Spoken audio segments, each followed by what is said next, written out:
My evil girlfriend called the police on me after her best friend rammed me into the wall and sent me to prison. She overdosed on painkillers after I refused to take her apology. 3 weeks ago I came home from work exhausted. When I came home I saw her and her friend Mike sitting at the dining table. I went over to my girlfriend, kissed her on the cheek and dapped up Mike.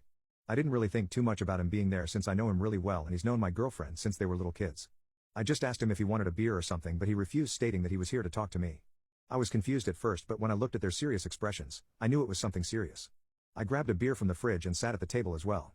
They started talking about how close me and Mike were getting over the last few years and stuff. I just sat there flabbergasted. I didn't understand what they were trying to get at. I just told them to stop rambling and to get to the point. I was exhausted and really didn't want to beat around the bush any longer.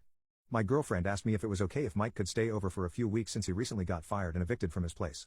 I told him of course he could stay as long as he didn't make a mess and contributed to the household, like taking out the trash. He got up and gave me a tight hug and thanked me. Little did I know this man was a filthy alcoholic. The first week things weren't that bad. He just kept to himself, did the chores I asked of him, and it was fun having someone in the house to watch basketball with. After that first week things took a massive turn. I started seeing empty beer cans everywhere, his dirty socks stuffed into our couch and stuff. I confronted him about it, but he just apologized and told me it wouldn't happen again. I told my fiancée, but she told me to cut him some slack since he was going through a tough time and he would get better. It only got worse. I started seeing dried up vomit on our toilet seat, and that's when I suspected he was an alcoholic. I started seeing empty bottles of rum, whiskey, and vodka everywhere. I kept mentioning it to him, but he always gave the same response as before. My fiancée couldn't less either, and that pissed me off even more. 5 days ago I came home from work and my apartment reeked of alcohol. I just lost it. I stormed up to the guest room and found him drinking beer on the bed. I just went off on him. My girlfriend came over and tried to calm me down. But I didn't budge. I told him he had 2 days to clean my apartment and to get out, otherwise I was going to call the cops on him. I guess he didn't like what I said one bit. He just got off the bed and charged at me. All I remember is him ramming me into the wall behind me and me hitting my head against a sharp object. The next thing I know I see an officer pointing a flashlight at my face. I asked him where Mike was and he told me he was in a safe place where I couldn't hurt him. He and another cop grabbed me off the floor and dragged me outside. I saw my girlfriend and Mike talking to a cop. At this point, I'm fading in and out of consciousness. When she looked at me being escorted down the stairs like some rag doll, I wanted to tell her something, but my head just hurt too bad to form any sentence. I got put in the cop car and was driven to the station and put in a holding cell. I kept asking them why. All they responded with is the "I have right to remain silent" BS. I remember just sitting in the jail cell with my head feeling like it was going to explode any second while trying to make sense of what just happened. I remember dozing off and at some point being woken up by a cop. He told me I was lucky they didn't press charges on me and I was free to leave. My headache felt much better at this point, so I could form sentences. I asked him to explain to me what happened. They told me they received a phone call from my fiancée claiming I was drinking again and got really violent and her friend had just subdued me to stop me from hurting her. I was so confused. Like, who was drinking and who got violent? He just told me the same story again. I was beyond pissed at this point. As soon as I got my phone back, I texted my dad to come pick me up and drive me to my apartment. He tried to pose questions as to why I spent the night in jail and I just told him to drive me home. I'll explain later.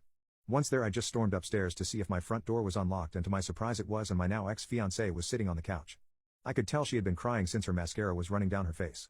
She jumped up and tried to hug me, but I just pushed her off me and told her to get the fuck out of my apartment. She tried begging and pleading, but I told her to shut it and to pack a few essentials and to get out. She left after begging a bit more. I immediately called off from work claiming I had an injury and just got dispatched from the hospital. That whole day seemed like a fever dream to me. Nothing made sense. Why did my fiancée lie to the cops?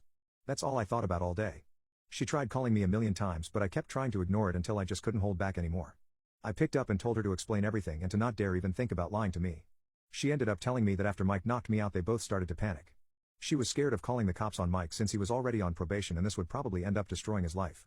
She told me in the heat of the moment she made a stupid decision to claim that I tried to attack her and Mike protected her and accidentally knocked me out.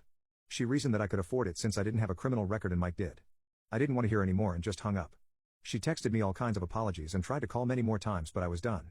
After I started randomly throwing up, I went to the hospital the day after and found out I had a concussion and would be forced to stay home for the next month. I'm beyond hurt by this. Why would she choose her friend over me? Why did she try and ruin my life to try and save her friends? She tried coming over several times a day, but I never even dared to answer her. I've blocked her on everything, but today I got a text from her mom claiming she tried overdosing on painkillers yesterday and was in the hospital. All she wanted was to see me again. This has made me sort of regret ignoring her. I haven't responded to her mom or anyone for a fact. The only people besides those involved who know are my dad and mom. My mom is taking care of me ATM. I'm conflicted. On the one hand, I feel like murdering her for what she did, but on the hand, I still love her and feel like she made a genuine mistake. I don't want to feel any more pain. My life is a fucking mess, and by erasing the last 5 years of it probably would just make me end it all. I don't want to see the love of my life being buried over me ignoring her. I don't want to force my poor mother to be my free caretaker for a month.